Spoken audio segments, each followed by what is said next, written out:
Happy Halloween! If you've seen my previous videos, you know that I've played with the idea of a SCHNEE being the Winter Maiden, specifically the mother. Her name hasn't been confirmed in the show yet, but a lot of the fandom have been calling her Willow after Monty tweeted out this image years ago. Zoom in and you can see an outline of letters here, so people filled in the blanks. I'll be calling her Willow the entire video. The point of all that is so that I can talk about my theory for a bit. I believe that I have enough evidence with a few of my own ideas thrown in there to assume that she could be the Winter Maiden, like at least a good candidate. One reason why I think she could be the Winter Maiden is because it would have us be introduced to less characters in this entire show, and we all know how many characters are in this show. A lot.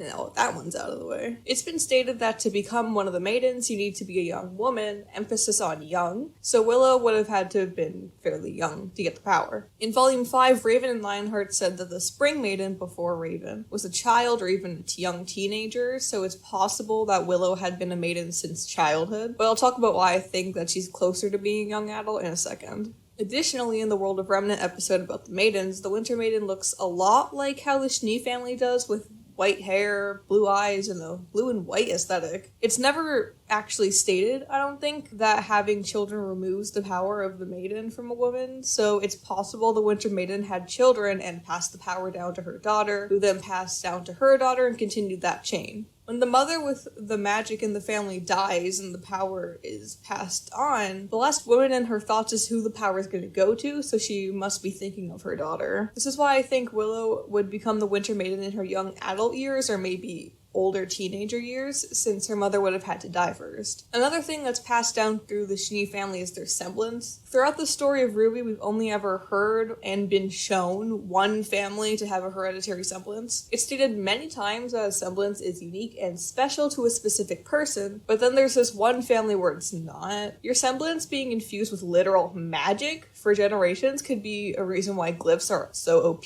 A reason that Glyphs could be so OP is the fact that it's literally infused with magic over generations of family members. And if you don't believe me that Glyphs are OP, they can push and pull objects around, has the ability to use time dilation, which can be used to speed up a person and presumably slow them down, create multiple platforms at will to manipulate how somebody can move around in the air and on the ground. Probably more things that I'm forgetting. If you say that, oh, she's using dust with her glyphs, that's how she's able to do all of that. That's fair. But there is one crazy way that SCHNEE has used glyphs without dust. Summoning. They can literally summon Grimm that they have previously killed back to life, where the SCHNEE acts as its master and controls it. If bringing the dead back to life isn't magical, even if it's temporary, I don't know what to tell you. Gods have literally done it. Back in Volume 6, Chapter 3, we saw the backstory of Salem, how the gods repeatedly gave him life after he died and then took it away. Life, death, life, death! The god of light gave Ozpin his magic after Salem went a little crazy, who then gave the maidens their power in the World of Remnant episode. There is a theory that he and Salem's children were the maidens, as he had 4 daughters, like there's 4 maidens that kind of resemble the color schemes of the original tale. We all know how important color is in this show.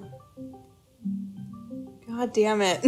The children grow up, and in this theory's case, the Winter Maiden had a daughter who she then passed the magic down to. It would most definitely dilute over time, and since only a fraction of magic would have transferred to the children, it wouldn't have been surprising to hear that the glyphs were just a much diluted type of magic in general. We also don't see Whitley having any sort of semblance. It basically confirmed he doesn't have one and doesn't want one. There is a chance that in Volume 7 he'll pull a Jean and somehow unlock his semblance, but I have no idea what would even trigger that sort of thing with who he is and what he does. He finds semblances in the idea of huntsmen in general to be barbaric. Also, I haven't been able to find anywhere whether or not Nicholas SCHNEE had a semblance, but if not, then it would support my idea that men who are born from the maiden wouldn't receive her power, since maidens can only be women. All in all, I think it would be really cool if the Winter Maiden was sort of hereditary in its own way. Kind of like Zelda's power in The Legend of Zelda, abilities passed down from mother to daughter through their bloodline. If you guys think Willow or any other SCHNEE would be the Winter Maiden, I'd love to hear any of your ideas. If you think it's somebody else that we haven't been introduced yet, that is also fair. Thanks for watching, and I'll see you when I post another video.